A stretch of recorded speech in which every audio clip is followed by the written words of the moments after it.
Ouais, j'ai rencontré Patrick Perronnet, si ma mémoire est bonne, il y a à peu près plus de 25 ans.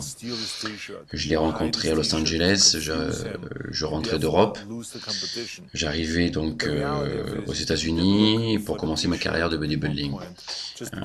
C'est dans les années 70 que j'ai pu le rencontrer. Je l'ai rencontré dans une salle de gym et de musculation à LA. Lui, il travaillait comme personal trainer. Il s'entraînait. Il n'était pas très rompu, je dirais, au bodybuilding. Il voulait pas en faire sa carrière. Donc, il travaillait dans cette salle. À ce moment-là, on a commencé à sympathiser, lui et moi, et on travaillait ensemble avec le reste du groupe.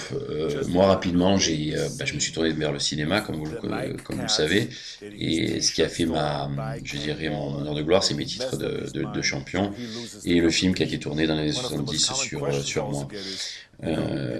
Après, quand j'ai commencé le cinéma, rapidement, j'ai fait le premier Terminator, et c'est là que j'ai proposé à Patrick, j'ai dit pourquoi pas être ma doublure, parce qu'il avait fait quelques cascades, il avait travaillé quand même sur pas mal de films de série B, comme cascadeur, comme doublure cascade, et je lui ai demandé mais pourquoi tu travaillerais pas avec moi sur Terminator.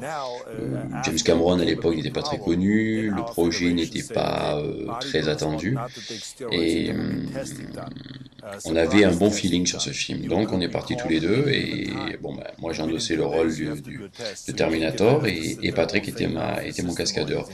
Après il a enchaîné avec moi avec les autres Terminator. Rapidement il a commencé à être cascadeur sur d'autres films également. Et il s'est fait une bonne notoriété comme l'un des meilleurs acteurs, l'un des meilleurs cascadeurs à Hollywood. Cameron a fait appel à lui encore après sur Titanic, a fait appel à lui sur Abyss, sur Alien également. Donc c'est vrai qu'il est devenu le cascadeur incontournable.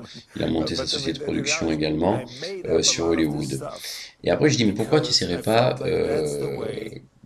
de jouer la comédie tout simplement, d'être comédien. Alors il a rigolé en disant il en serait jamais capable. Alors je l'ai fait jouer une première fois dans Commando, où il tenait le rôle d'un terroriste. C'était assez amusant de le voir jouer, et de ne plus être cascadeur mais d'être vraiment devant la caméra. Quand on s'entraînait à l'époque, son surnom, c'était Blanche-Neige, parce que tout le monde le connaît aujourd'hui sur le surnom de Blanche-Neige. C'est de la salle de sport que c'est venu. Parce qu'à l'époque, c'est pas parce qu'il est d'origine afro-américaine, c'est que tout simplement, on l'avait surnommé Blanche-Neige, parce qu'un jour dans une des soirées, si ma mémoire est bonne, c'était en 80, 84, 85, une des soirées qui avait été organisée à la salle de gym. On lui avait fait croire que c'était une soirée déguisée, il est arrivé en Blanche-Neige, donc depuis ce surnom est resté. Et à Hollywood, chaque fois qu'on fait appel à Patrick Perronnet, on fait pas appel à Patrick Perronnet, on fait appel à Blanche-Neige. Donc voilà, c'est amusant. Donc son surnom, il l'a gardé, et il vient de là.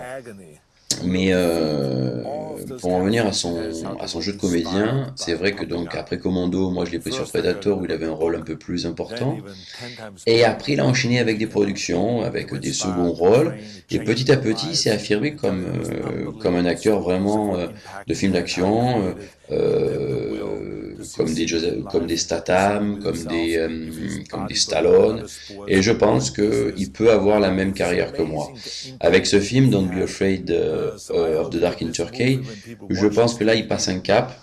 Il va avoir un rôle beaucoup plus enrichi au niveau du dialogue, et j'en suis persuadé qu'il pourra tirer effectivement tout ce qu'il a et toute l'expérience qu'il a emmagasinée depuis tant d'années, à savoir tant au film d'action que jeu de comédien. Donc je lui souhaite bonne chance, et qu'il s'éclate bien sur ce film.